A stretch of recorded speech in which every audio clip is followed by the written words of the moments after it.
আমি কিছুমান ব্যক্তিক বেয়া পায়ো লাভ নাই। আচলতে কি জানে, যোন যিমানৰ যোগ্য সেই সিমানৰহে কথা ক'ব পাৰে। গতিকে টানি আজুৰি নিজৰ স্বাৰ্থত মন্ত্ৰিত্ব পদ দিছে আৰু সেইকাৰণে তেনেকুৱা কথা কৈছে। আজি মই আপোনালোকৰ ওচৰত তেনেকুৱা এজন ব্যক্তিক মানে লৈ আহিছোঁ আৰু সেইবিলাকৰ আলোচনা কৰাটো আমাৰ জৰুৰী। ব্যক্তিগতভাৱে কাৰোবাক আলোচনা কৰাটো সেইটো বেলেগ কথা, সেইটো একেবাৰে মানে গ্ৰহণযোগ্য নহয়।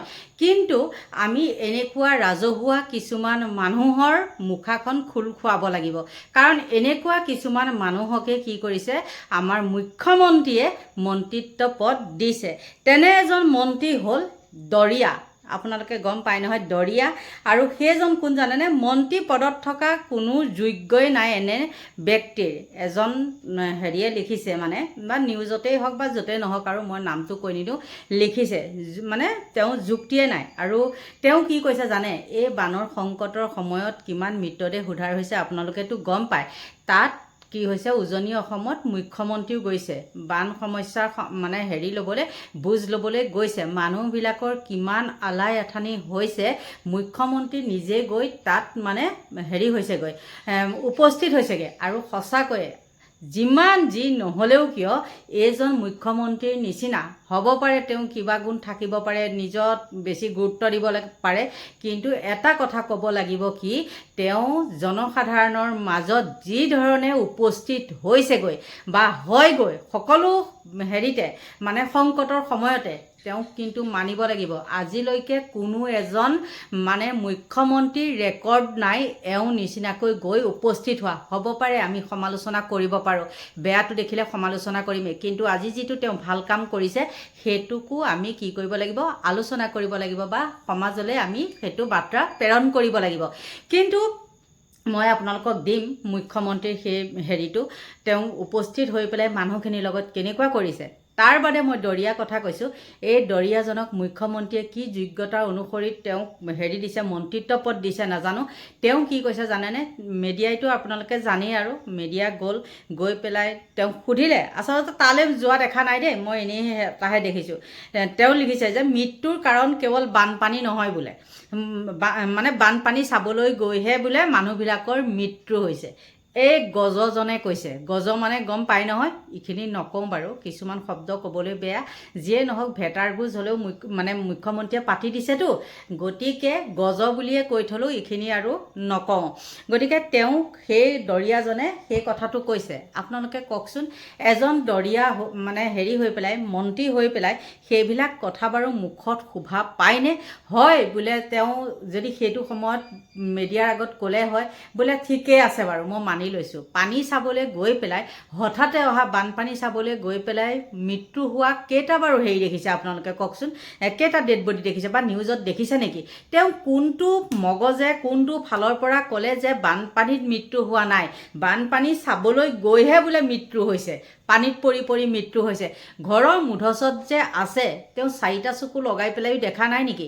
ঘৰৰ মুধচত হওক বা গছবিলাকৰ ওপৰত হওক, তাত যে উঠি উঠি মানুহবিলাকৰ হাহাকাৰময় পৰিস্থিতি কেনেকৈ উদ্ধাৰ কৰিছে সেইবিলাক দেখা নাইনে? আৰু তেওঁ মতে কি বানপানীত মৃত্যু হোৱা নাই, তেওঁলোকে বানপানী চাবলৈ গৈহে মৃত্যু হৈছে। এই মহা গজ এইটোৱে কৈছে।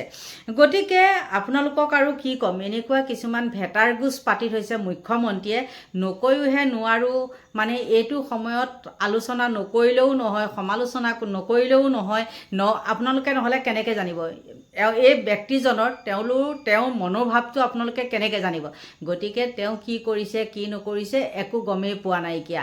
তেওঁ মুঠতে ক'ব লাগে কৈ দিছে। বোলে যদি মিডিয়াৰ আগত ক'লে হয় বোলে মই মোৰ ফালৰ পৰা 1 লাখ টকাকৈ দিছোঁ, তেতিয়াও কিন্তু বেলেগ কথা, তেওঁ সেইবিলাক ক'ব পৰা নাই। বা অশোক সিংঘাল বোলাজনৰ একো মন্তব্য মই দেখা নাই। মুঠতে মুখ্যমন্ত্ৰীক দেখিছোঁ, সুশান্ত বৰগোহাঁইক দেখিছোঁ, এনেকৈ কেইজনমানক দেখিছোঁ।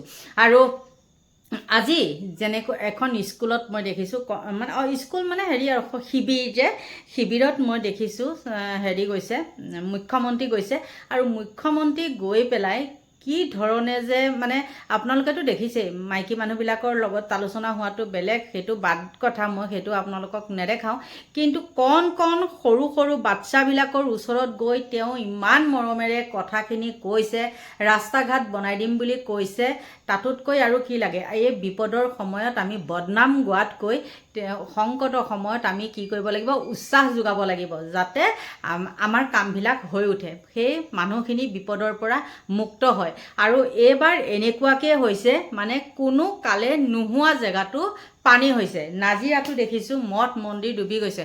নাজিৰা কথাটোনো কি ক'ব, সেইফালেতো বানপানীয়ে পায়। আমাৰ ইয়াত যে কৃত্ৰিম বানে আকৌ একেবাৰে বশিষ্ঠ মন্দিৰ হওক, সেই পামহি মন্দিৰ হওক, সকলো শেষ। এইবাৰ পানীৰ কাৰণে আমাৰ ইয়াত কি হৈছে জানেনে? সেই শাওণমহীয়া নামঘৰৰ নাম লোৱাটো একেবাৰে বাতিল হৈছে। ইমানখিনিয়েহে ক'লোঁ।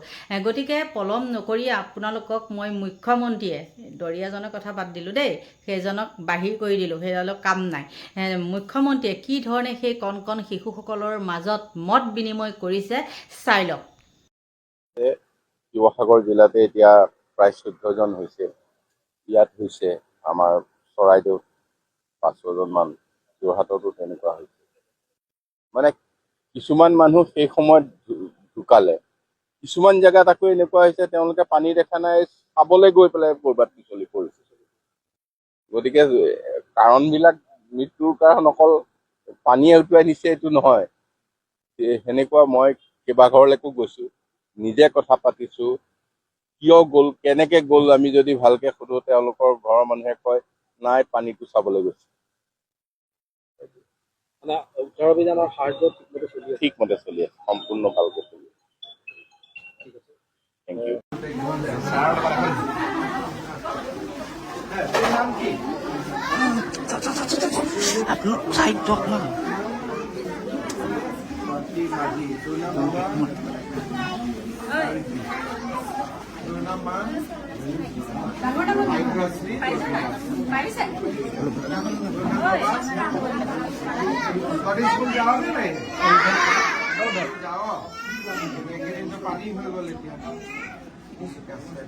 হ'ব দে, মই তহঁতৰ ৰাস্তা চব ধুনীয়া কৰি দিম, তাতে পঢ়া শুনা কৰি থাকিবি হা বাবা।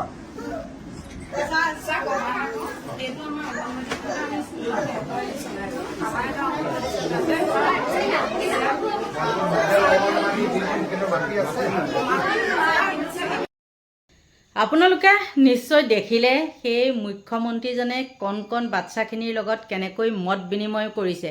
বা স্কুলে নে কিহৰ সেই শিক্ষয়িত্ৰীয়ে চাগে হ'ব আৰু, স্কুলত হেৰি হৈছে যেতিয়া, কণ কণ ল'ৰা ছোৱালীক ৰাখিছে যেতিয়া, সেই শিক্ষয়িত্ৰীসকলেও কি কৰিছে, মুখ্যমন্ত্ৰীক পাই একদম আনন্দত আত্মহাৰা হৈছে।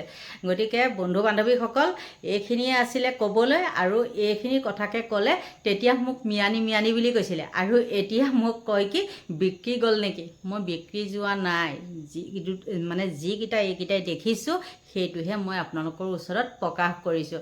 এতিয়া বাই বাই লৈছোঁ।